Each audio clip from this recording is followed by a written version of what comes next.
A frightening false alarm for people in Hawaii. Thousands of people receiving an emergency alert on their phones just a short time ago.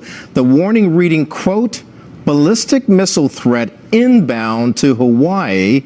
Seek immediate shelter. This is not a drill. Well, about 35 minutes after the alert was sent out, Hawaii Congresswoman Tulsi Gabbard confirmed the warning was fake.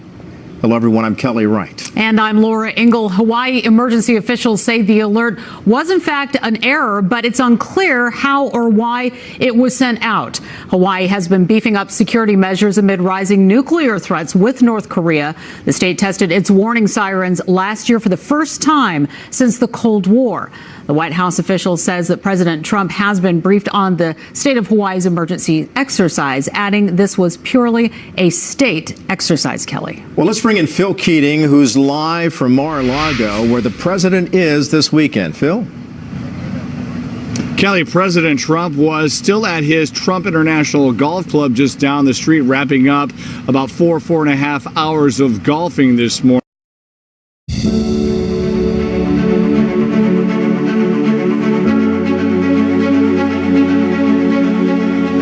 Зніми окуляри. Emergency Operations Center, and we now have a statement per a White House official. I will quote to you. This is not a tweet directly from the president. Quote, the president has been briefed on the state of Hawaii's emergency management exercise. This was purely a state exercise.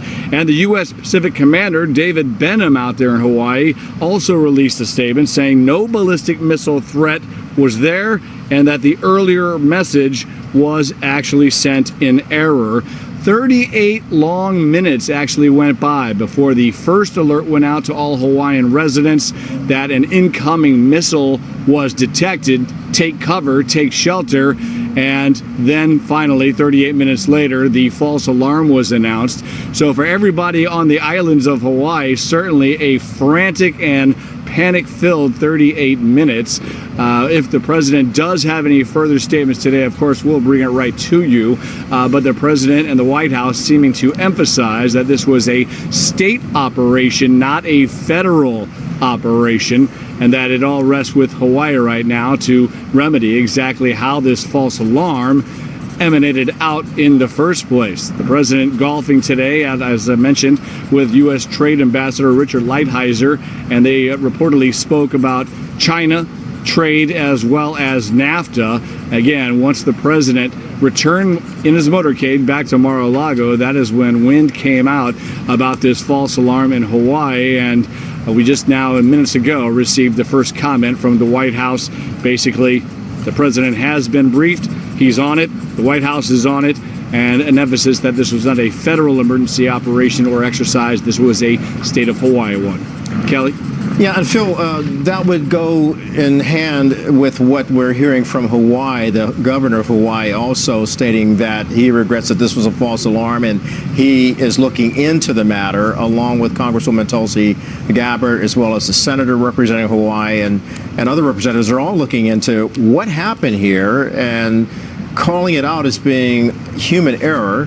And the military was quick to point out that this was a false alarm. So whatever happened on a state level, we're still waiting to hear some official word from the governor of the state.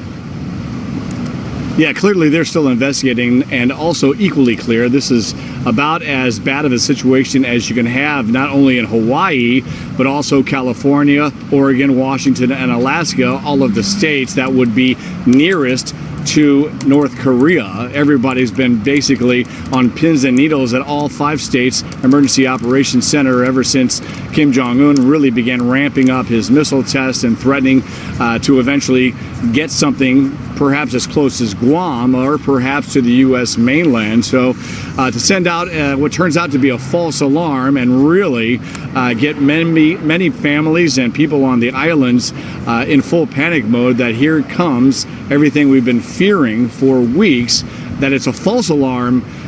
You certainly hope they still take it seriously if there ever is a legitimate alarm. in the future. Yeah, and one would anticipate that as the president finds out more information about what happened, that he might wade into the waters, particularly given the fact that on our air moments ago, Congresswoman Tulsi Gabbard actually asked him to get involved in the situation as it relates to North Korea. Be that as it may, we'll continue to follow the developments of what's happening in Hawaii, and we thank you for the updates from the Sunshine White House. Thank you. Let's have a little smile today. Thanks, Okay, Phil. thanks, Kelly. All right. All right. And as we're all trying to get down to the bottom of exactly what happened, why it happened, we want to play you some sound that we have from the Hawaiian governor saying it was, in fact, a wrong button that was pushed. Listen. Good morning. Early this morning, an error was made and a false alarm was sent to cell phones and to TV and radio. We investigated, and as soon as we became aware that it was an error, we took action to send the notification that it was a false alarm. This should not have happened. We are investigating the sequence of events that occurred. An error was made in emergency management, which allowed this false alarm to be sent. And that was the governor of Hawaii giving us a statement there. You can only imagine, what's happening with the person who hit that button. Let's go ahead and bring in Brian Yanis, who's been following this story for us. Hi, Brian. Hi, Laura. I think it's important that we kind of put this in perspective here. The Hawaii Emergency Management Agency has about a 30-slide presentation that's on their website, and it's called Emergency Preparedness. And in that, it goes details into what would happen if there were to be a nuclear attack on Hawaii from North Korea. If we pull up this slide, just to give people an idea, remember there were 38 minutes between when that message was sent and when it was a correction that was sent that it was a false alarm. But look, the launch to impact only takes 20 minutes from North Korea to Hawaii, and this is the process in which it's supposed to happen. If there were ever to be a launch, the U.S. Pacific Command in Hawaii sends a message to the state warning point, which is the Hawaii Emergency Preparedness. They then, in the first 5 minutes, are then, there's defenses that are sent, notifications are sent, and then between 5 and 10 minutes, the sirens go off, an emergency alert system goes off on the televisions and the radio and on the phone, and within 10 to 20 minutes of that launch, that is when folks are supposed to take action. And I think it's important here to realize just how little time people have in the event of something like this. So for 38 minutes to have gone by, given the fact that there's only really 10 to 15 minutes for people to actually build into this, for people to actually to respond to a ballistic missile, is scary to say the least. I think it's also important to reiterate and underscore the point that we've heard from representatives and senators from Hawaii who say that, look, they only have minutes to take action and that there are no designated blast or fallout shelters in Hawaii at all. There's no federal funding for them. And so when people are told to take action, it is quite literally the Hawaii preparedness plan for people to stay indoors, stay away from windows. If you're driving, to pull off to the side and go into a nearby building, or literally to lay flat on the ground. And I think, again, that is the official emergency management plan if something like this were to happen. I think it's also important to note that part of the Hawaii's emergency plan is a monthly siren test that's supposed to occur the first working day of every month at 11:45 in the morning. And look, what we've heard from the White House was that the White House says that this was something that was planned by the state, that this was purely a state exercise. But the only thing we've been able to find in terms of something that is clearly planned is a statewide siren test. And even when that happens, that is something that's given with notification. People know that a test is going to happen. It is an alert that's sent out for 50 seconds. It pauses for 10 seconds, and then the alarm goes off for 50 seconds. So what I'm trying to say is, though, when the state does have a monthly test on its sirens, it's planned out. People know it's going to happen at the first of every month. It lasts for about a little over 2 minutes. It doesn't last for 38 minutes, and a frightening amount of time, given that people are told that a launch to impact only takes 20 minutes. So I think a lot of people have their eyes open right now as to the lack of they have the plan, but the lack of options that are for people in the advent of a possible ballistic missile attack. We're also seeing tweets from people. John Peterson, who was in Hawaii, he says that in reaction to receiving this incredible message on his phone, he says, quote, "Under mattresses in the bathtub with my wife, baby, and in-laws. Please, Lord, let this bomb threat not be real." Another person who tweeted, Jillian, "Sheltered in place in our bathroom with our pets, but I was sobbing the whole time trying to get East Coast family on the phone." And we have a tweet also from Brian Schatz, who is a senator in Hawaii. Again, false alarm. What happened today is totally inexcusable. The whole state was terrified. There needs to be tough and quick accountability and a fixed process.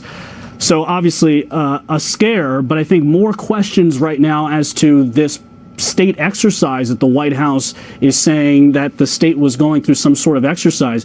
We can see that with the siren tests that there have always been some sort of notice about those tests. In this case, clearly something went way off and way wrong here, and I think there's going to be a lot more questions moving forward. Brian, when you bring up what exactly the plan is supposed to be for the fine folks of Hawaii and those visiting, just the idea that the plan is to lay flat on the ground, get away from the windows, you're right. You bring up a lot of really important issues that you found there with the state of Hawaii. Thank you for bringing that to everyone's attention. We'll continue to follow that part of the story as well. Brian Yennis for us in our New York newsroom.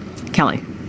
Well, let's bring in international security expert Jim Walsh, who is going to talk to us about one thing, and it turns out we have to talk about this Hawaii situation. Jim, as an international security expert, what do you make of this big oops? Well, Kelly, I've actually had opinions about this for a while. First, when the Japanese started doing drills, and then when Hawaii announced that they were going to do drills, I never thought this was a very good idea. Now, the U.S. used to have civil defense. Why was it not a good idea? Because there's no defense against a nuclear weapon. You know, as your last report suggested, laying down on the ground is not going to do anything to prevent you from being killed by a nuclear weapon. We used to have a big civil defense program in the U.S.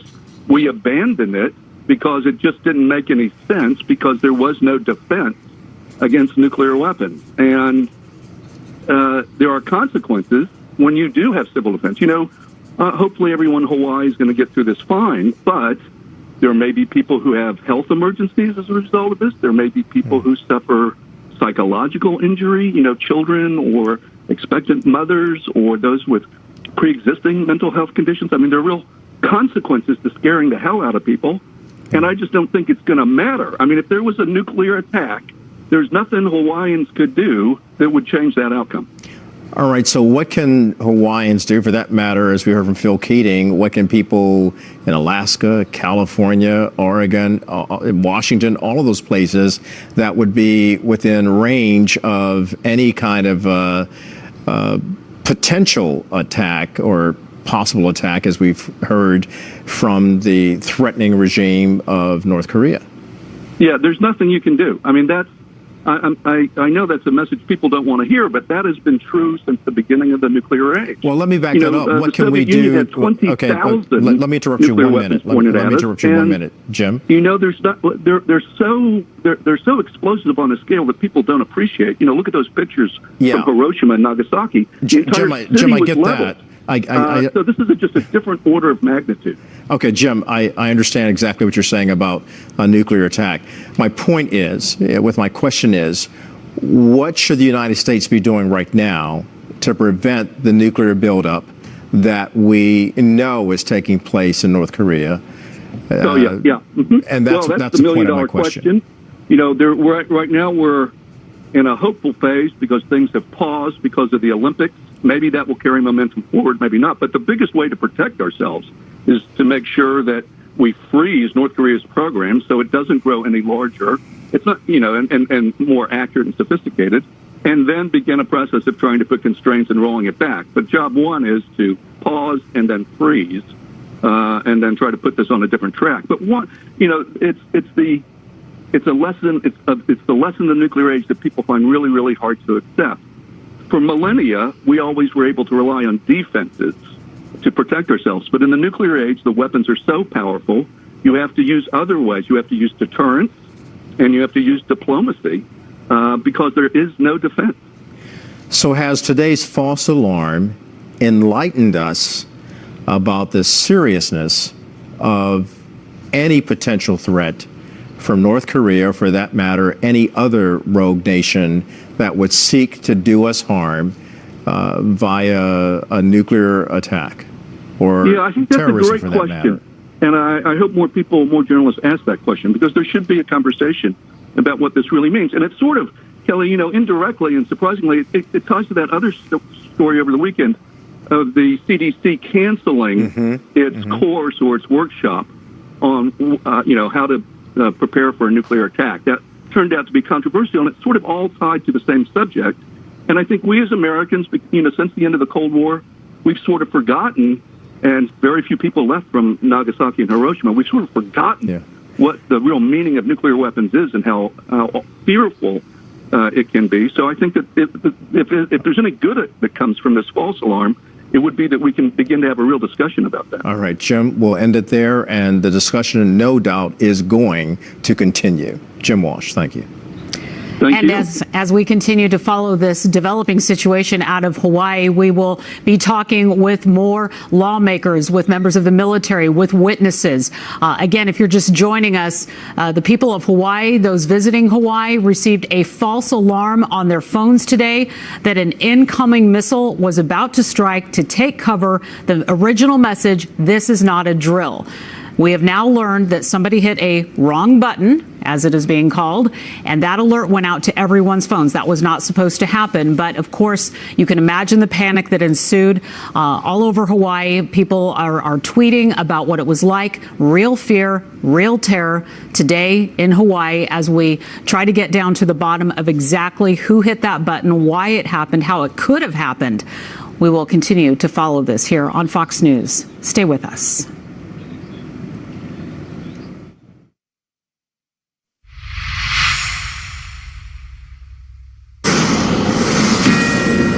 And this is a Fox News alert as we continue to bring you the very latest developments out of Hawaii today. We all got the notification that the people in Hawaii, both living and visiting, received this alert on their phones. The emergency officials had sent out a ballistic missile alert, went out accidentally. It was a mistake. It was an error. We want to bring in Peter Brooks with the Heritage Foundation, senior fellow and former Deputy Assistant Secretary of Defense, joining us on the phone. As we've been going over this as it all unfolds and trying to get down to the bottom of what happened, how it happened, and just thinking about the people on Hawaii right now who had to live through this. That alert goes out, and not until 35 minutes or so was it corrected, and they found out that it was a false alarm. So first, let me just ask you, sir, what your initial reaction was when you heard that this had gone down. Well, I guess the good news is that it was a false alarm, although the Hawaiians are going to have to dig into this and find out what happened, because this could have caused a tremendous amount of trouble. But the bad news is that there is a real threat. There is a threat from North Korean missiles, and it is certainly a possibility. I don't think it's imminent, but it is within the realm of possibilities and something we need to be concerned about. I'm also glad to hear that they are taking steps outside of this false alarm to be prepared. In case, because places like Guam and Hawaii are within the threat ring of North Korean missiles, as is the United States now. There are big questions about their capabilities. They seem to be able to send a intercontinental ballistic missile to long ranges. There are questions about the warhead reliability, their accuracy, and the reliability of their missile force in general. But there's a real threat out there right now. And, a lot of people are saying this is not only a wake-up call to the entire situation as a whole, but a wake-up call to the preparedness. And we're now hearing stories of people hiding in bathtubs, putting mattresses over their bodies. We're even getting one report that we're working to verify that people were starting to look at storm drains as a possibility to hide their children. They don't seem to have a huge plan, even on the state's own website of emergency preparedness. The idea is to lay flat on the ground and stay away from the window. So when you think about that, and you think about the reality that we're in right now with North Korea, you look at that and you think, okay, this is a wake-up call. What more needs to be done? What do you think? Right. Well, I think there will be a lot of lessons learned from this. Like I said, it's terribly concerning this happened. They got to make sure that their systems are not hackable, for instance. I mean, was this by an outside individual that sent out this alarm? Or was it somebody inside the government and it was just a mistake? I mean, they're going to have to run this to ground and find out what the story is regarding that.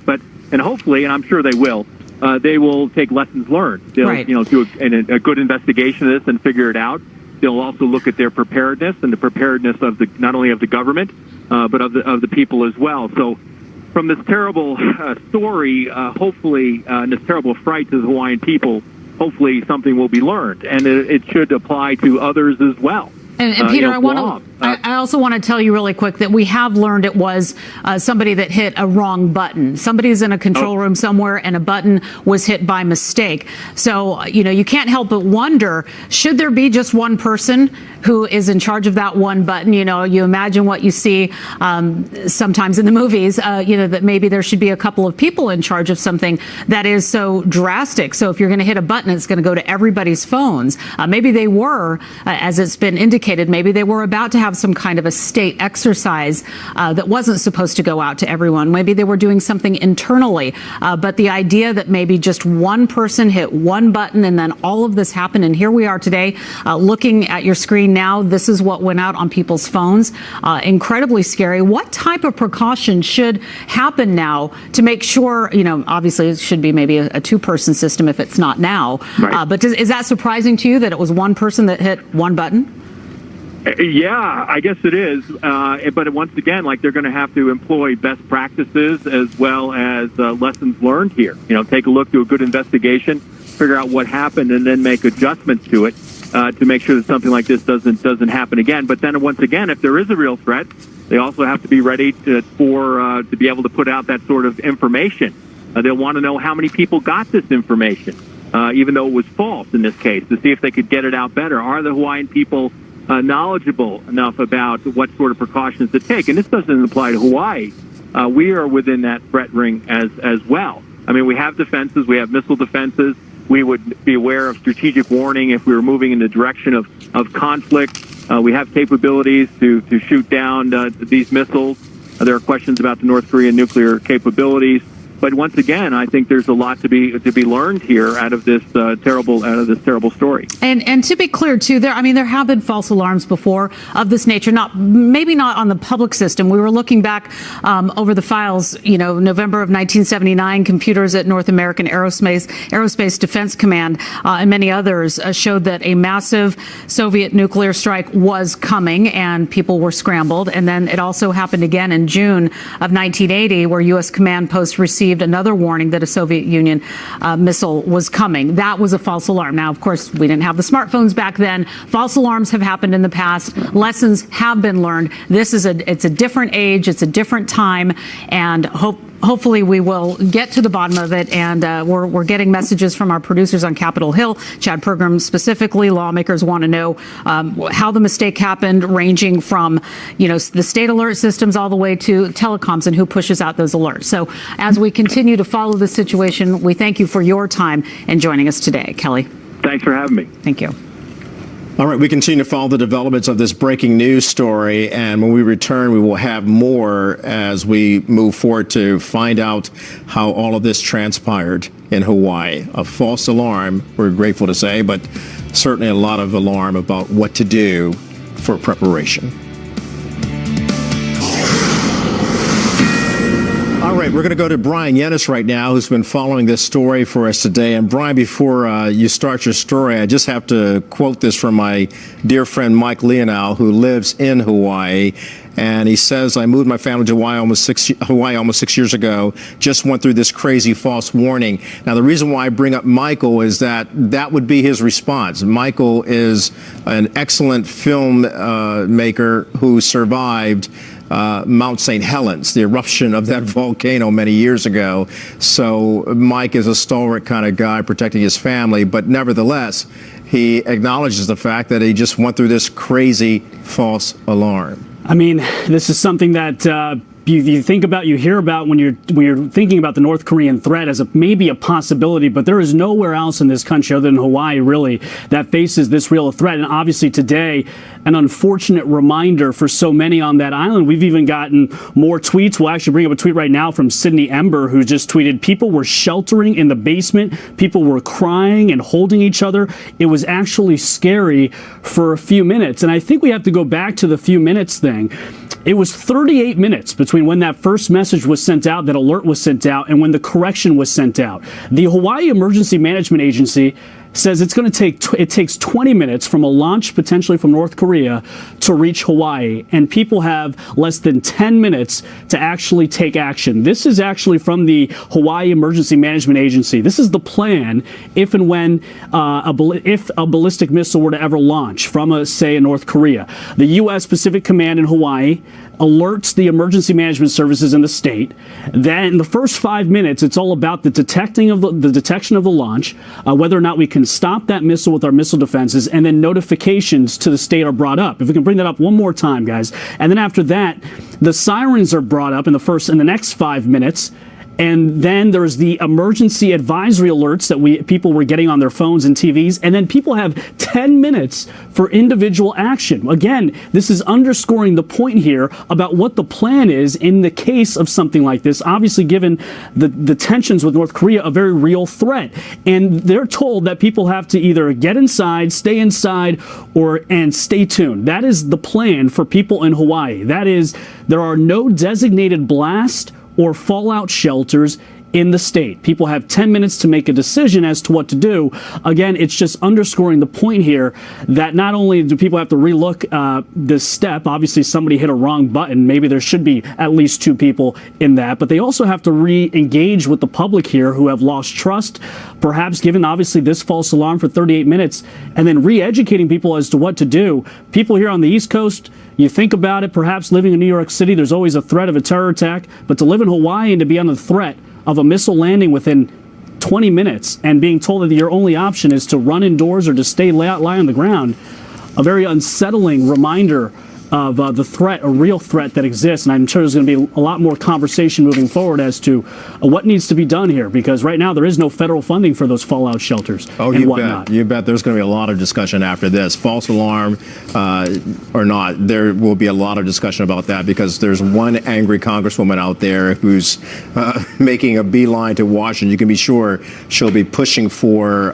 some forward action on this so that there's more of a pro-action. And it's really kind of bizarre, Brian. It was just a shift change.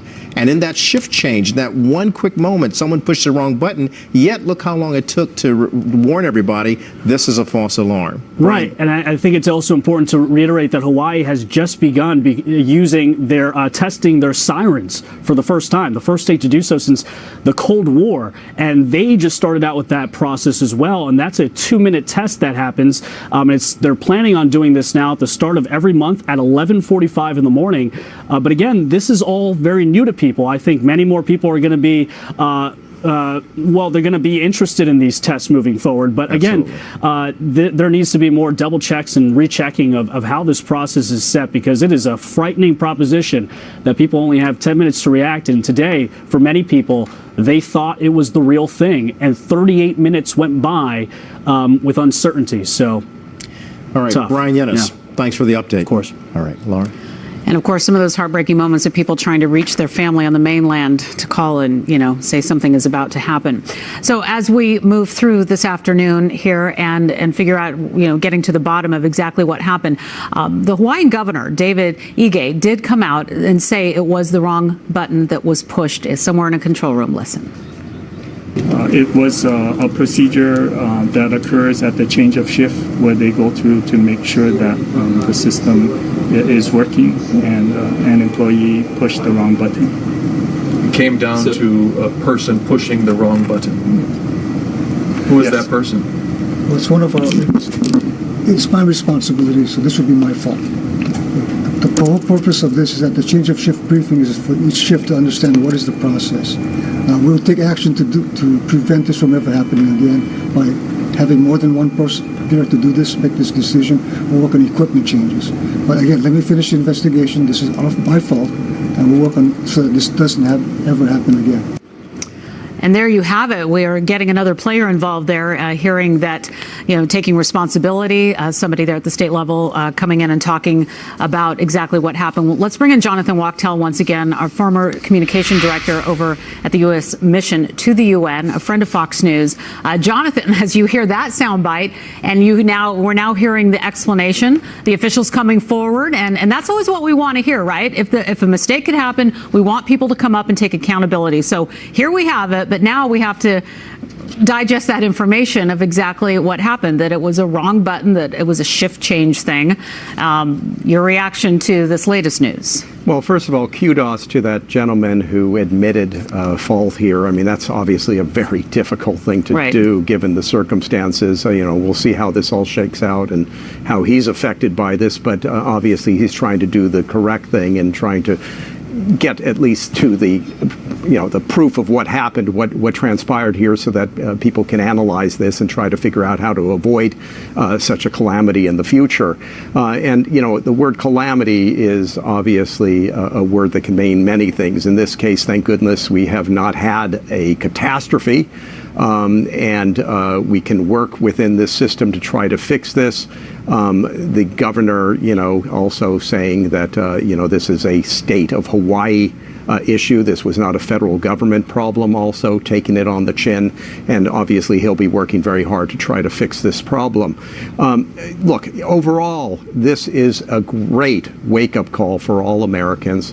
And it's a wake-up call that the Japanese have been dealing with ever since Kim Jong-un has ordered these intercontinental ballistic missile fires over Japan, and they've fallen into the Sea of Japan and scared the bejeebies out of poor fishermen out there trying to catch, whatever they are out there with their nets trying to go about their business and worry that there's going to be a missile falling on their head. These are real problems, and it needs to be addressed, and there's a certain level of maturity that we have to have in our country in terms of preparedness anywhere within the United States. We grew up, Laura, in a time of the Cold War, and we remember those alarms that used to go off, and it was probably a helpless type of thing that we were trained to do as children, to go and hide under our desks or behind fences and walls and something like that. But there are real things that can happen that emergency management can guide our population into making sure that we have the safeguards to at least protect ourselves and to be able to respond if something should happen, if our infrastructure is affected, things that we can do as citizens to ensure that there's less chaos and we can cope with whatever has transpired. Right. And we probably all know somebody in our lives, I know that I do here in New York, that people that have go bags, people that have their plans in place, and some people look at them and say, you really need that go bag? Is that really going to help you? Are you going to be able to get out of New York City if something were to occur? But a plan is important. Those go bags to many are very important. And I want to go back to something that you said about those ballistic missiles going out over the ocean, because I want to bring up the fact that North Korea has conducted 3 tests of ballistic missiles capable of hitting Hawaii. This I know you know, but to go over the dates, July 4th of 2017, it flew 40 minutes, landed in the Sea of Japan. July 28th, 2017, flew 47 minutes, also landed in the Sea of Japan. And then on November 28th of last year, a ballistic missile was launched, went 53 minutes in the air, and it landed in the Pacific Ocean.